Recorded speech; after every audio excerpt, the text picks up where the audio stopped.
Hello, and welcome to my YouTube channel. My name is Jameelah, and I am a master manifester, and I'm sure you are too because you are consuming content like this. The name of this channel is Holistic Manifesting because I believe in a whole mind, whole body, and whole being experience when it comes to manifesting these amazing lives that we are choosing to live. Welcome to all the new subscribers because that's very exciting. And then welcome back to everybody who enjoys these videos and this content. And my only wish and desire that I always have before I start any of these videos is that they can enlighten someone, that this give them positive energy, that it can somehow expand and grow their lives so that we can be better as a collective. That's what's most important to me of anything that I sit here and do. And I love that these topics always keep flowing to me because it makes me feel like I'm truly being the vessel that I've always wanted to be for enlightenment. Nonetheless, and I'm enlightening myself at the same time. What I'm discussing in this video is relaxing into the flow of life.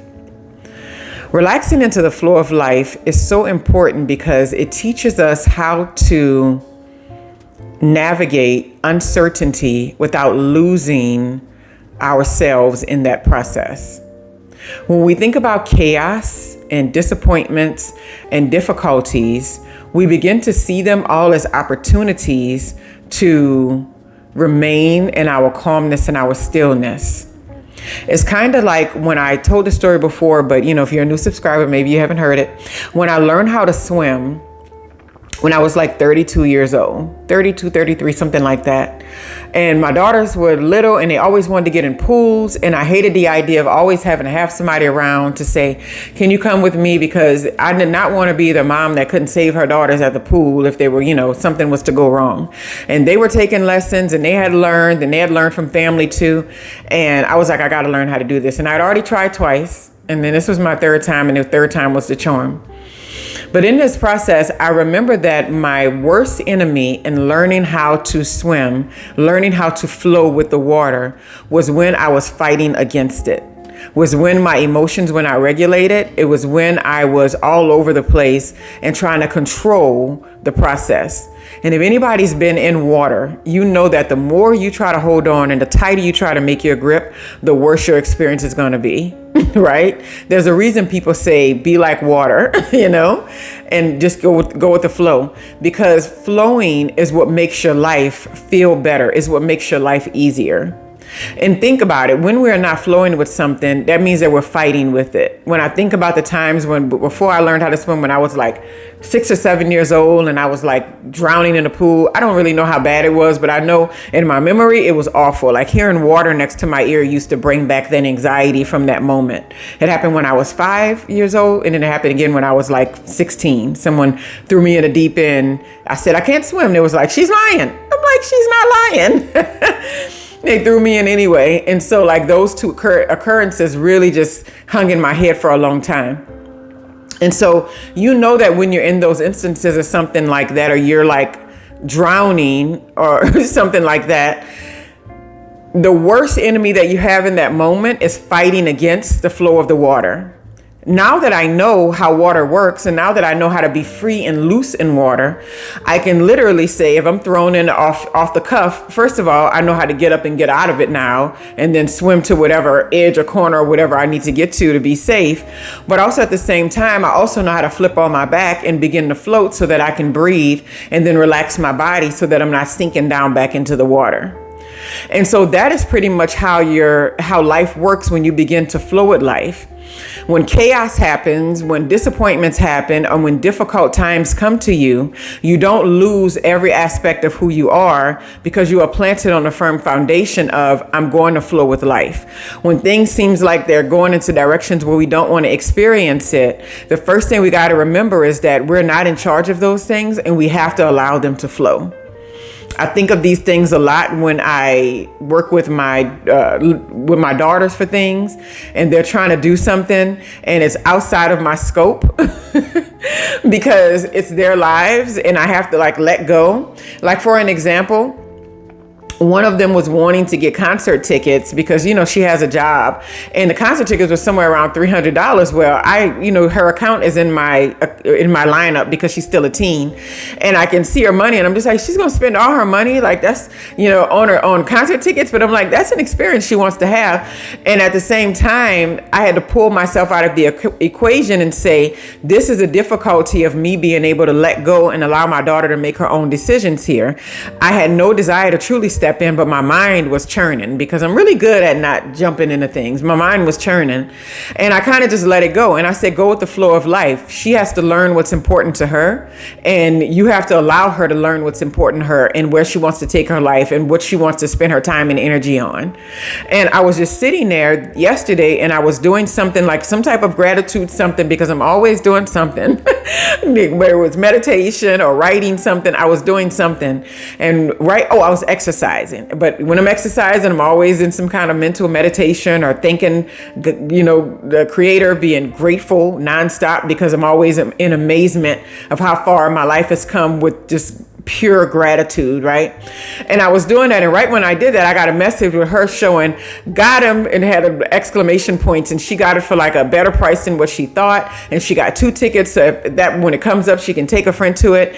But I was just thinking about how I released that so much and I let it go, and she felt so good about herself. Like, she felt so confident. She did the whole pre-sale thing, and she sat in the room and waited for her opportunity to buy the right seats, and she was able to get really good seats, and she was able to get a good price, and she felt so independent and strong in that moment. And it just made me feel so good that when you are experiencing those moments that are difficult for you to let go, the number one thing you should be trying to do is relax and let life flow. Especially when we are losing things that we don't want to lose, when things are leaving our lives that we don't want to have leave our lives, we have to learn how to relax and let that flow. Because we're ultimately not in charge of whether or not it stays or whether or not it goes. Some things are just not meant to stay, and some things are just not meant to be exactly what we want them to be. And this is especially when it comes to people and connections. We don't get to hold on to anybody or anything forever. So when we get to these moments to where everything feels chaotic, or everything feels like a disappointment, or everything feels like a difficulty, the only real defense that we have in those moments is to relax and let life flow. Let life be what it's going to be. I hear so many people that I listen to these days, and I wouldn't call them gurus, but they're also people that teach enlightenment to others. And they talk about one of the biggest ways that you can shift your identity in this lifetime is be a person that allows that allows yourself to flow in some of the most difficult circumstances. When people can depend on you as being a solid foundation, as being a person that can be relied upon when everything is going awry, you wind up being a beacon of light for other people. You wind up being that enlightenment, that joy, and you wind up being that stability that so many people are looking for in those tough times. And then you wind up being it for yourself. And when you walk through these environments, or you walk through these situations or these circumstances, and you're able to remain level-headed, you're able to keep your internal dialogue to a minimum, you're able to keep your internal emotions at ease, you will feel so much more confident about yourself by the time you go to the end of this particular situation or circumstance. Because what you realize is that life is always happening for us, it's not happening against us. And the only way that we make life happen against us is when we're fighting what is, when we're actively fighting what's going on. Now, we always talk about believing in things that we want to turn out a certain way, but that does not include fighting against what's actually happening in our space. It's accepting where we are, accepting what's happening, accepting the outcomes of what's going on, and then from there saying, I believe that everything is always working out for me. I believe the most beautiful outcomes are coming. Because what we don't realize is that when we're not in flow, that some of the things that are working out in our lives that look like it's shaky, or that look like it's not going to turn out the way that we want it to, we wind up, putting a monkey wrench in the plans, because we're so caught up on trying to control everything and trying to control what's going to happen next. You can believe in outcomes, and you can be grateful for outcomes, and you can flow with life without trying to control anything. So we just got to get into the mindset that chaos and difficulties and disappointments, they're going to happen in our lives. But how much can we flow with them? How much can we allow it to go day to day to day to day without making any big conclusions, without coming up with any big ideas, without trying to, always assert ourselves? This is especially when you're working on something that's not really working out the way that you want it to work out. Say it's a business, say it's something like a YouTube channel, right?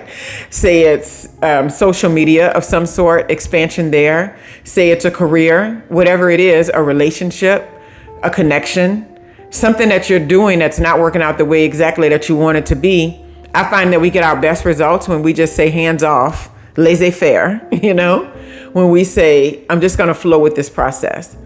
And sometimes flowing with it doesn't look pretty. Sometimes the outcome of that is like, this thing had to go. And we have to be okay with that thing going.